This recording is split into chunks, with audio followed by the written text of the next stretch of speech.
Hello students, welcome back to commercial arithmetic class. So in previous class we had solved 10 problems of average due date. So today we will continue with the 11th problem. So the question is, A buys goods from B as follows. On 18th March he purchases goods worth rupees 3500. On 5th April he buys goods of rupees 800. 24th April of rupees 750, and on 10th May he purchases of rupees 1950. Each invoice is due after 1 month. Find the date on which the total amount should be paid. If however A settles account on 30th June, find the amount payable by him, reckoning interest at 5% per annum.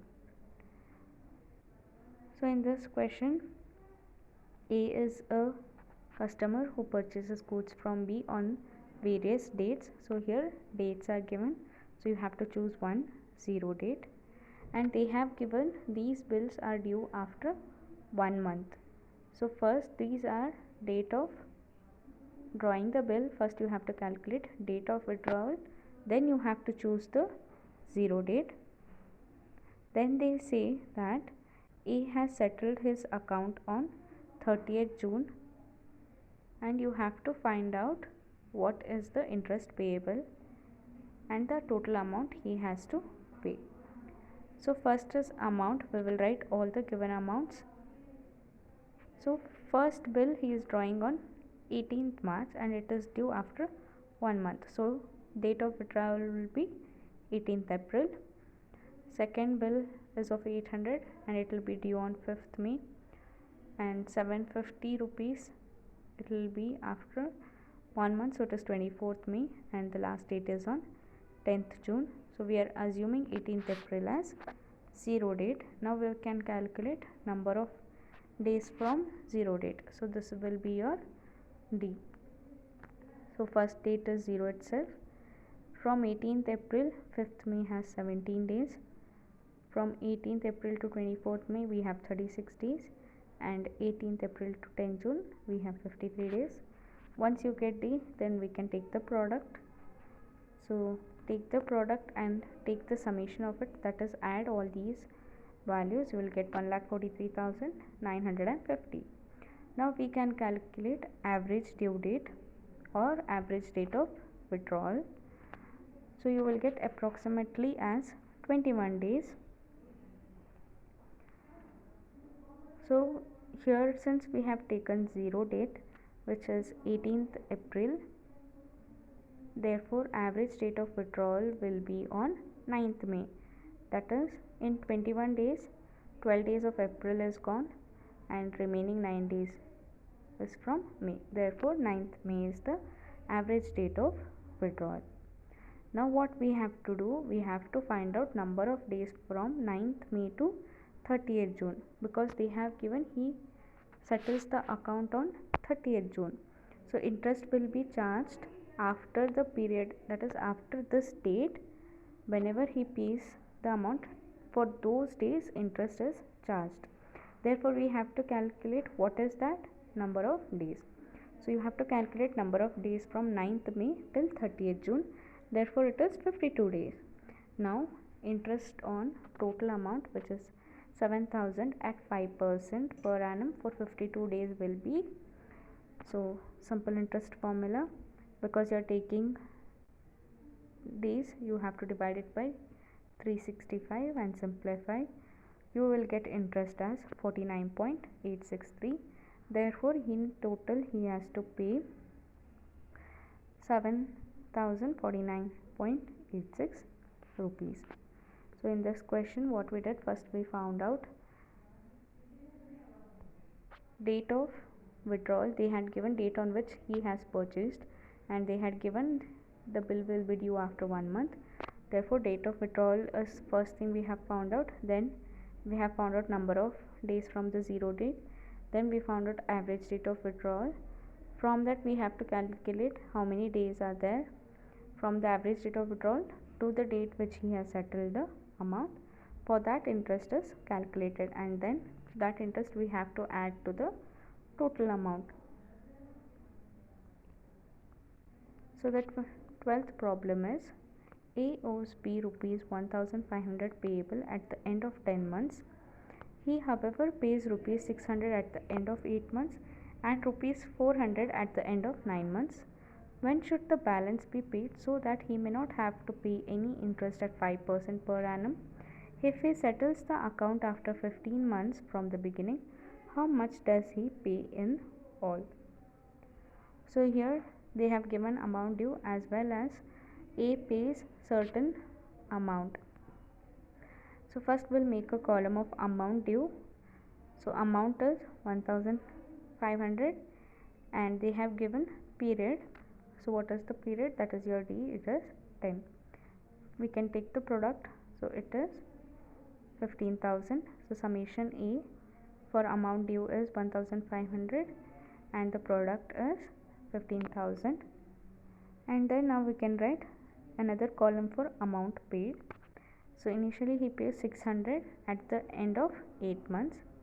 Then he pays rupees 400 at the end of 9 months. So take the product and then take the summation. So how much amount he pays in all? He pays 1000 rupees. And then what is the product? It is 8400. Now we can calculate average due date. So using this formula substitute, you will get average due date as 13.2. Therefore the balance of 500 should be paid after 13.2 months. You can convert this 0.2 into days also, or you can approximate it. The balance of 500, because amount due was 1500, in that he has paid already 1000. Therefore the remaining 500 is the balance which he have to pay after 13 months, so that he may not have to pay any interest. Now they have given if he settles the account after 15 months. So you have to see how much he has to pay in all, because average due date is on after 13 months, he is paying after 15 months. So there is certain interest charged. You have to see how much he has to pay in all. So period from 13.2 months to 15 months is 1.8 months delay. So 15 minus 13.2 is 1.8 months. So he is taking additional 1.8 months to pay the balance. So for that additional period he will be charged an interest. So we will see how much interest is charged. Here amount the principal is 500 rupees, that is the balance. For how many period the interest is charged? It is for 1.8 months. Because you are taking months in the denominator, you have to divide by 12. You are not taking days over here. If the period was given in terms of days, then here also you have to divide it by days. And then rate of interest is 5%. So when you calculate, interest charged will be 3.75 rupees. Therefore if he settles account after 15 months, he has to pay in all 503.75 rupees. That is 500 rupees was the balance and 3.75 is the interest. So the 13th problem is a merchant buys goods from another on the following dates. On 20th April he buys 500, 4th May he buys 800, 25th May he buys rupees 2000 and 4th June he buys rupees 1000. On each purchase he is allowed 3 months credit. He wishes to give one bill of exchange at 2 months for the full amount, so that the payment would be due on the average due date. On what date should be the bill drawn?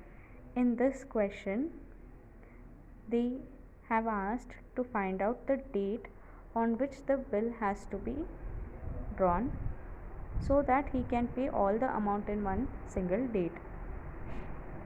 So first let us write all the amounts. They have given date of drawing the bill and they have given 3 months credit. So due date will be for the first bill, it is 20th April. So after 3 months is May, June, July. So it is 20th July. Similarly for each amount find the due date, that is 3 months is the credit allowed. Once you calculate due date, Since dates are given, choose the first one as 0 date and calculate number of days from the 0 date, which will be a D. Take the product, find out average due date, which will be approximately 30 days from the 0 date for this problem. So from 20th July, 30 days will be at 19th August. Therefore, the bill should be drawn 2 months before average due date. So before, they have given in the question, he wishes to give one bill of exchange at 2 months for the full amount so that the payment would be due on the average due date. Hence, what you have to do, you have to calculate 2 months before whatever date you get at average due date. So therefore, the bill should be drawn on 19th June. So June, July and August, there is 2 months. From 19th June, if you calculate 2 months, it will be on 19th August. So 2 months before that is on 19th June. Therefore, the bill should be drawn on 19th June. So in the next class, last 3 problems are remaining from this chapter. We will complete that. So for today's class, that's it. Thank you.